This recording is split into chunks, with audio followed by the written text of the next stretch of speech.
À medida que a pressão internacional aumenta sobre Teherã, os iranianos mobilizam suas forças paramilitares para o Golfo Pérsico, ameaçando fechar o estratégico Estreito de Hormuz.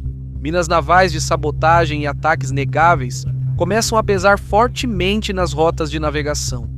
E, à medida que a liberdade de navegação fica ameaçada, a Casa Branca envia sua frota para incapacitar a marinha iraniana. Isto não é o verão de 2019, mas o inverno de 1984. O impasse entre Washington, Bagdá e Teherã ficaria conhecido como a Guerra dos Petroleiros, dos anos 1980. E ao final das hostilidades, centenas de civis teriam se perdido no mar, além de centenas de navios mercantes danificados. Tudo isso estabelecendo um precedente para a situação atual no Golfo Pérsico. Eu sou seu apresentador, Shirvan, e bem-vindo ao Caspian Report. Durante a maior parte do século XX, o Estreito de Hormuz foi descrito como o equilibrista. Cerca de 40% do petróleo bruto transportado por mar passa por esse ponto estratégico, que responde por 90% das exportações do Golfo Pérsico. Em seu ponto mais estreito, o estreito tem apenas 32 quilômetros de largura e, por isso, representa uma vulnerabilidade crítica na economia mundial interconectada. Ciente dessa realidade geopolítica, Teherã há muito tempo busca afirmar sua hegemonia sobre o Golfo Pérsico, vendo-o como uma moeda de troca para garantir a sobrevivência do governo. Após a Segunda Guerra Mundial, o petróleo bruto se tornou crucial para a projeção de poder dos Estados Unidos, já que grande parte do petróleo vinha do Golfo Pérsico. Washington criou a doutrina de defesa dos dois pilares, que garantia a liberdade de navegação dentro de um contexto americano, trabalhando de perto com Riad e Teherã. Por um tempo isso funcionou, mas a Revolução Iraniana de 1979 usurpou o status quo e mergulhou a região em um caos geopolítico. Reivindicações territoriais antigas entre Irã e Iraque vieram à tona, incluindo a disputa pelo canal Shatt al-Arab. A tensão aumentou ainda mais devido à liderança revolucionária iraniana, que conclamou os xiitas iraquianos a derrubarem o governo secular em Bagdá. Durante meses, as tensões continuaram a aumentar entre os dois. Finalmente, o governo de Saddam decidiu agir diante do caos pós-revolucionário que dominava o Irã. Em 22 de setembro de 1980, tanques iraquianos, apoiados por aviões, artilharia e divisões mecanizadas, avançaram sobre o território iraniano.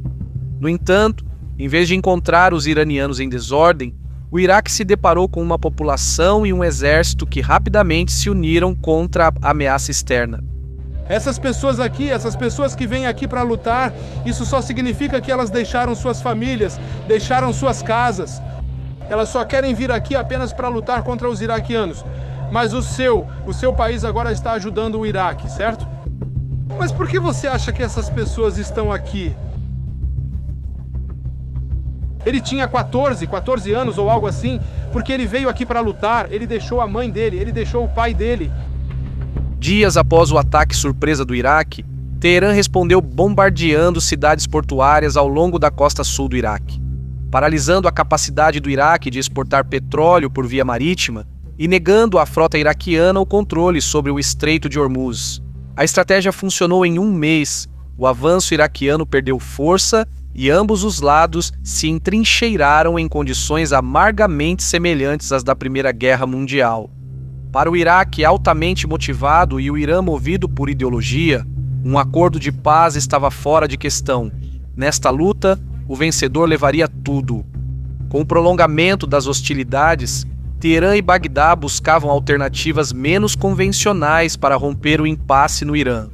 O fracasso das táticas militares convencionais resultou no impeachment do presidente Bandi Sadr, enquanto forças como a Guarda Revolucionária Iraniana ocuparam o vácuo de poder na capital. Assim, no final de 1981, Teherã foi palco de uma guerra civil encoberta, onde qualquer aparência de um corpo civil de governança foi, a partir de então, excluída do processo de tomada de decisões. Em 1982, um Irã fortalecido sob comando religioso expulsou o exército iraquiano de seu território pela primeira vez, desde o início do conflito. Os iranianos estavam em vantagem e, confiantes, recusaram-se a negociar um acordo de paz e estavam determinados a exportar a Revolução Islâmica para o exterior. É justamente o que os iraquianos tentaram evitar com seu ataque preventivo em outra área da região. Os estados do Golfo da Península Arábica, que antes eram cautelosos em relação ao nacionalismo iraquiano, correram para apoiar Bagdá, permitindo a exportação do petróleo bruto iraquiano através de seus portos. Diante da incapacidade da marinha iraquiana de retomar o controle do Estreito de Hormuz, Saddam procurou internacionalizar o conflito. Os formuladores de políticas em Bagdá sabiam que provocar o Irã a fechar o Estreito de Hormuz resultaria em uma resposta internacional favorável ao Iraque. No início de 1984, o Iraque passou a atacar navios iranianos. Como previsto, Teherã respondeu a esses ataques na mesma moeda, utilizando a força aérea iraniana para atacar petroleiros sauditas e kuwaitianos. Enquanto isso, os crescentes apelos por paz da comunidade internacional caíam em ouvidos surdos. Em dezembro de 1985, a crise já havia tirado a vida de mais de 200 marinheiros com 161 navios tendo sido tornados inoperantes. Com relatos de ataques aumentando a cada dia que passava, os Estados Unidos e a União Soviética estavam cada vez mais prontos para intervir. Então, no dia 10 de fevereiro, o exército iraquiano foi pego de surpresa quando 30 mil tropas paramilitares iranianas capturaram a península de Al-Faf durante a noite.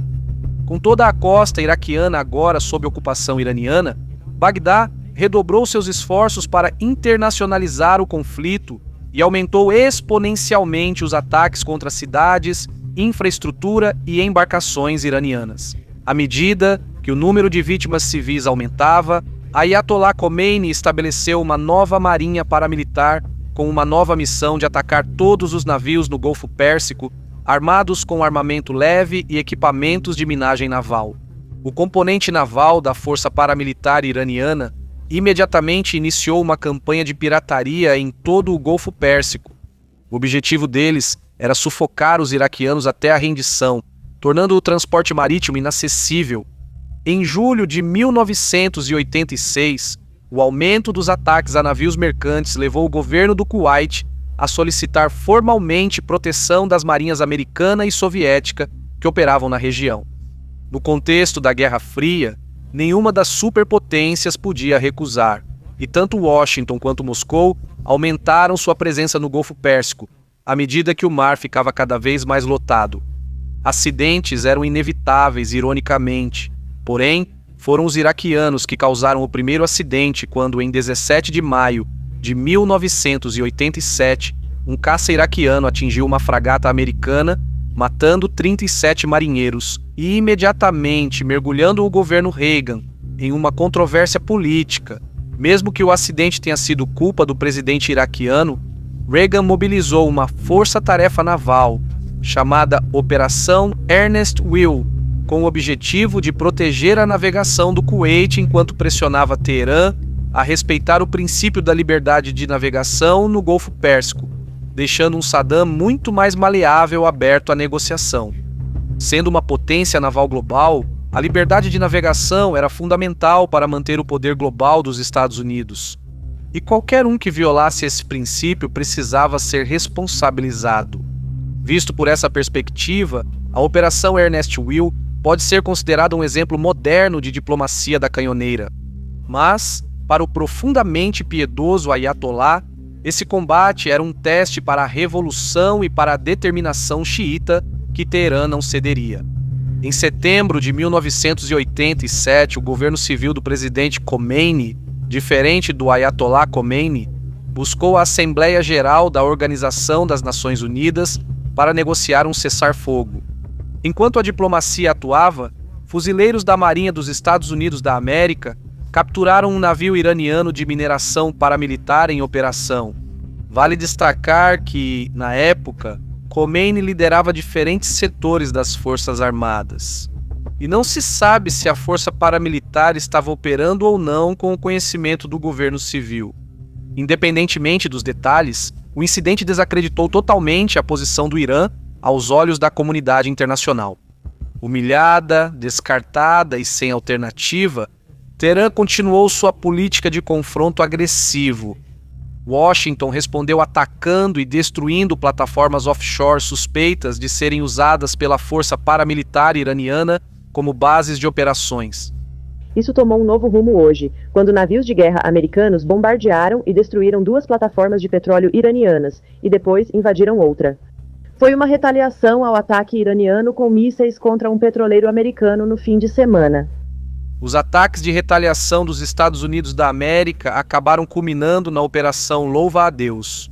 Em abril de 1988, quando, no maior confronto naval desde a Segunda Guerra Mundial, a Marinha dos Estados Unidos da América destruiu metade da frota operacional do Irã, foi um desastre estratégico para Teherã.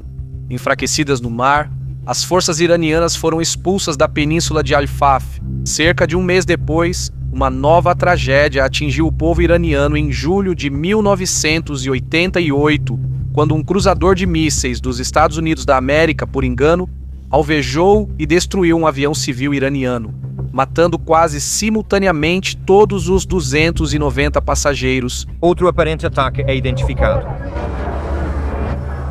Seu míssil superficial é lançado por engano contra um jato de passageiros, não um avião de guerra. Você não podia ter acertado, foi certeiro. Com a morte de 290 civis, o Irã perdeu a esperança de vitória. Seus líderes passaram a crer que as superpotências impediriam a derrota do Iraque. Para a apreensão da liderança no Irã, a resposta internacional foi silenciosa. Naquele momento, estava claro que a luta havia terminado. 8 anos de guerra de trincheiras corromperam o fervor revolucionário que antes atraía mártires iranianos para a linha de frente. Enquanto isso, o governo de Saddam estava à beira da falência, quando o Tratado de Paz foi assinado em agosto de 1988. A Guerra dos Petroleiros havia incapacitado 546 navios mercantes, resultando na morte de 430 marinheiros. Além dessas estatísticas, a Guerra dos Petroleiros revela inúmeras realidades geopolíticas. Em primeiro lugar, nem toda ação merece uma reação. O Iraque armou uma armadilha e o Irã caiu nela, o que afetou decisivamente o desfecho do conflito armado. Em segundo lugar, a guerra assimétrica, ao contrário do combate convencional, é o ponto forte do Irã. Suas forças paramilitares, tanto em terra quanto no mar, são sua força mais letal. Mas esse poder efetivo tem um custo, e a liderança em Teherã não molda totalmente o comportamento do comando paramilitar. Por fim, a Guerra dos Petroleiros ilustra o compromisso de Washington com a liberdade de navegação, uma linha vermelha que não pode ser ultrapassada sem consequências. Só entendendo eventos passados podemos negociar soluções para futuros conflitos.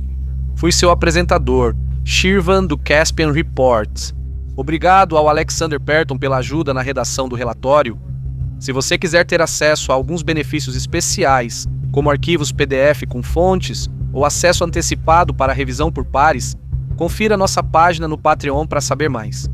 Obrigado pelo seu tempo e Sahol.